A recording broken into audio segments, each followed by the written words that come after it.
Hey y'all, Christy here. It is Monday, November 14th, 2022. I'm checking in with my daily accountability post. It is day 28 of the 75 Hard Challenge. I'm still trucking along, doing my thing, meeting my 5 critical tasks. Today was a good day. I finished this morning the last little bit that I had with the book that I was reading, Outwitting the Devil. Very, very amazing book. I don't know what took me so long to read it. Still am blown away that this book was written almost 70 years ago. I still can't process that. It blows my mind. But I'm going to go ahead and get into some of my favorite details. I don't want to go too much into it because if you want to read it, I don't want to spoil it for you.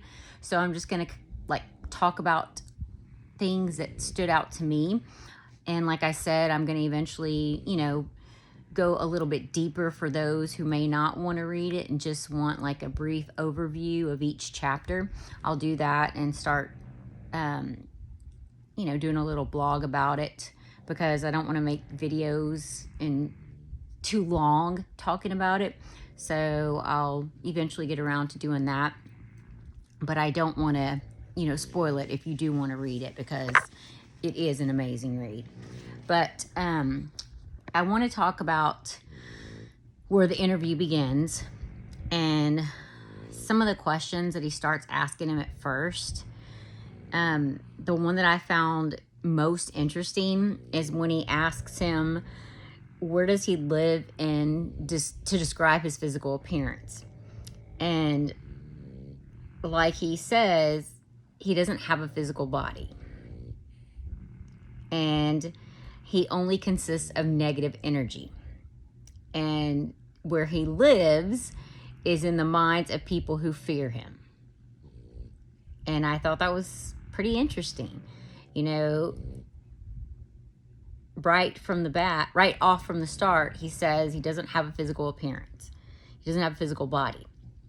And he's only energy. And at that, he's negative energy. And then he exists only in your mind. And only in those who fear him. And like he goes on to say, I also occupy 1/2 of every atom of physical matter and every unit of mental and physical energy. And then, like he says, he's the negative portion. So pretty much it's just an energy. And it's negative energy. And,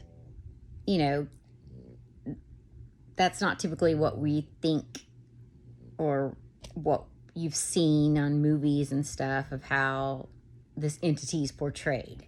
So, it is pretty interesting, though, that I can see it like that, though, like a negative energy. And then, like, it lives in your mind. Like I said, you're your worst enemy. Like I'm my own worst enemy. So I can see that, like, living in my head, that negative part, as per se this entity. And what I thought was interesting, like when he goes on and he says, this is the devil or whatever, says he's no beast with a forked tongue or a spiked tail. He's not even an earthbound creature. And, that's not how it's typically portrayed. So I kind of thought that was just goes to show that it's all about how it's perception. And if we're taught that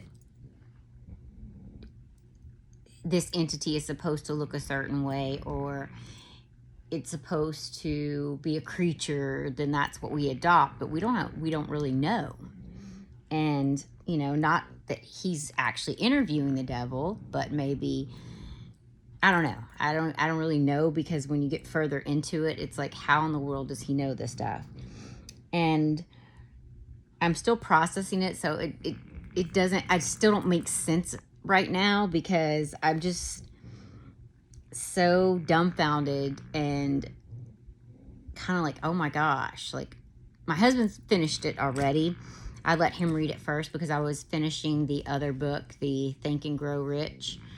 And, we both talk about it, like how it's creepy and it's eerie. And it's like, how did he know these things? Even if you don't believe in this entity or whatever, and you think that he's doing this talk with himself, it's like, how did he know some of this stuff?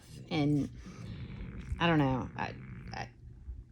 I want to say so much about it, but like I said, I don't want to give it all away, because if you want to read it, which I highly recommend you do, I don't want to spoil it for you, because it was such a good book. I mean, I literally read it almost all yesterday, and I only had like 20 pages left, and I read that this morning.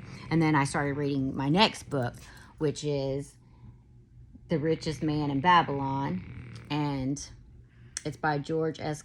Clason, or Clayson. I don't know how to say his last name. Clason, Clayson. And then I started working and, doing some of my stuff for my company. But I don't know. I just have so much to say about this book and how it's made me think and feel. But I just, like I said, do not want to spoil it. So, I'll have more of a plan how to discuss it tomorrow, because, like I said, I'm still kind of processing it and in awe of it.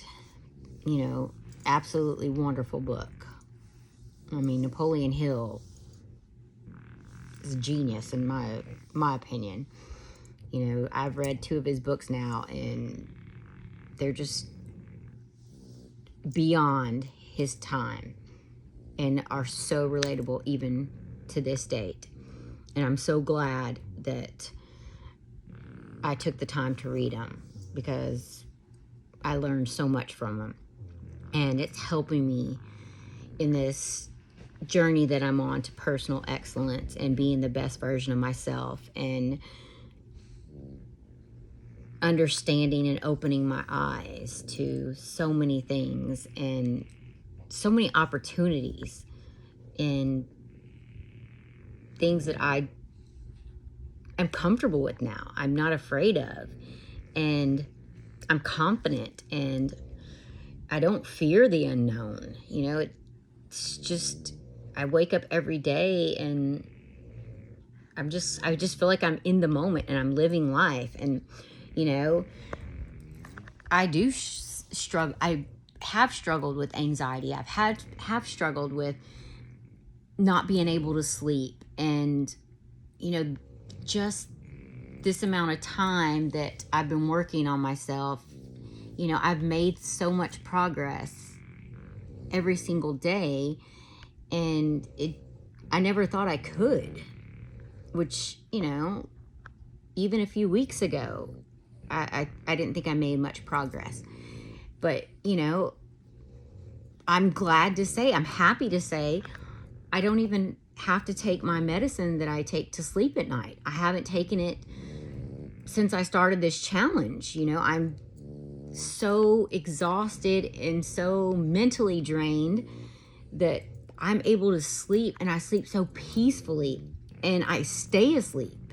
If you would have told me, if I would have even thought that was a possibility a month ago or before I started this challenge, I would have told you no, because I've been on my medication, probably my sleeping medication, for 10 years, and I couldn't go to sleep without it, because my mind would race and I would go over the day in my head, how I could have done something, or I would be going over tomorrow in my head and stressing about things to the point where I would have not been able to fall asleep, or I would have not been able to stay asleep because I would have been talking in my head over and over throughout the night.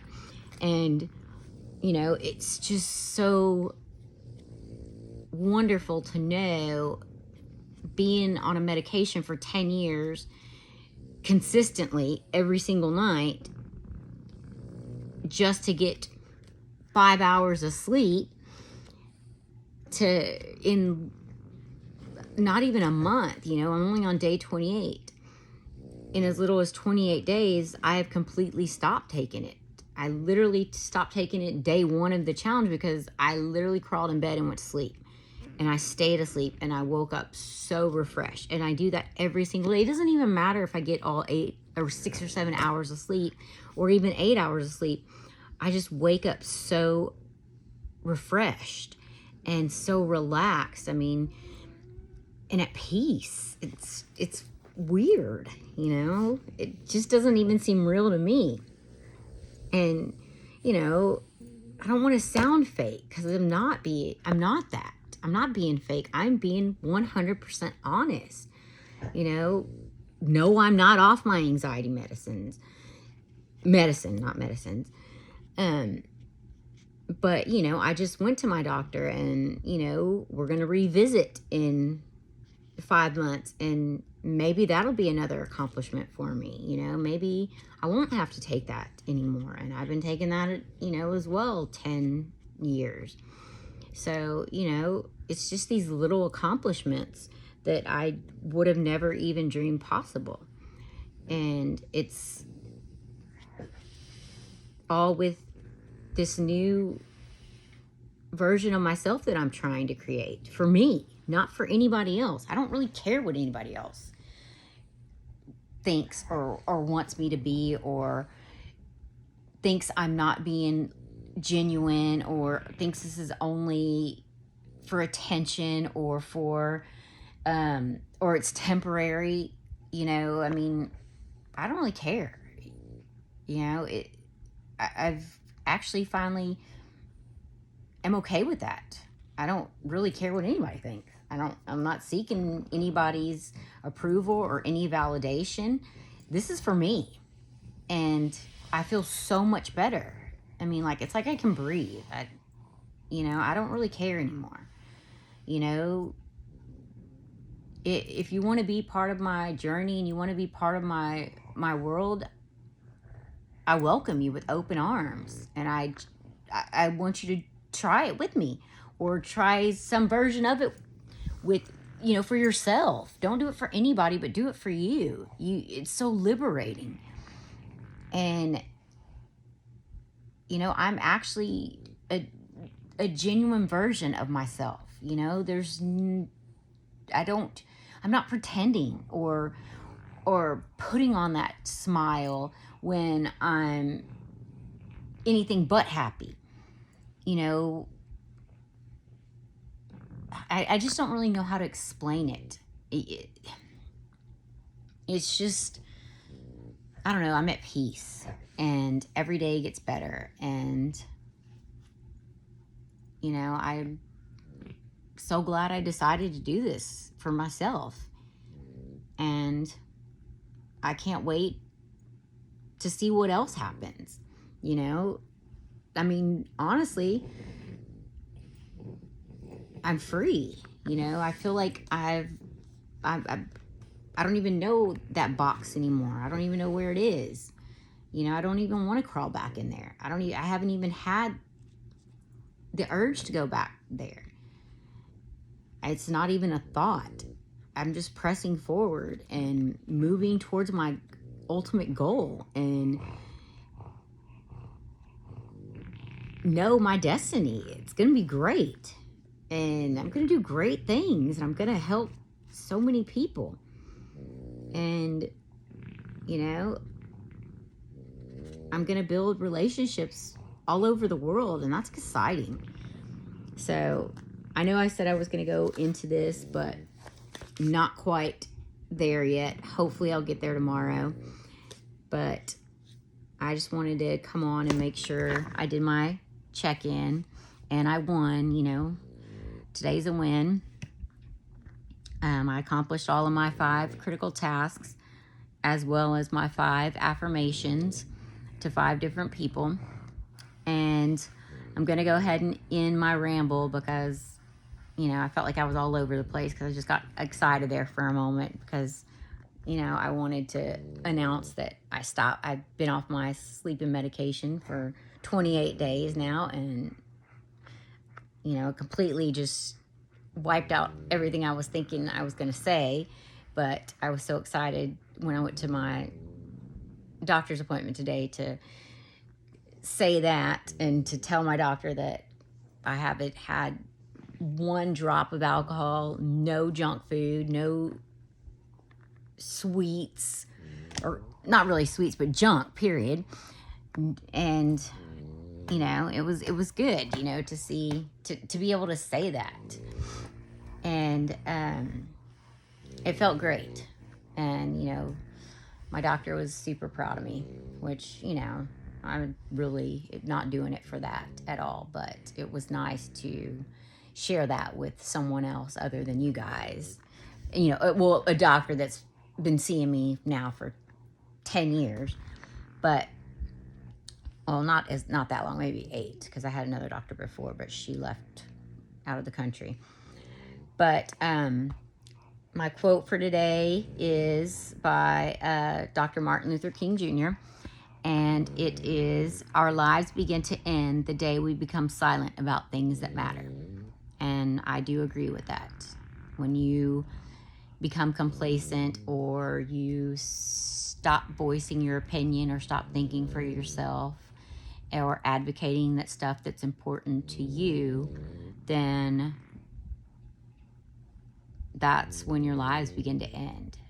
Or you go into that box and you hide and you don't speak or share your passion. I do think that's 100% true.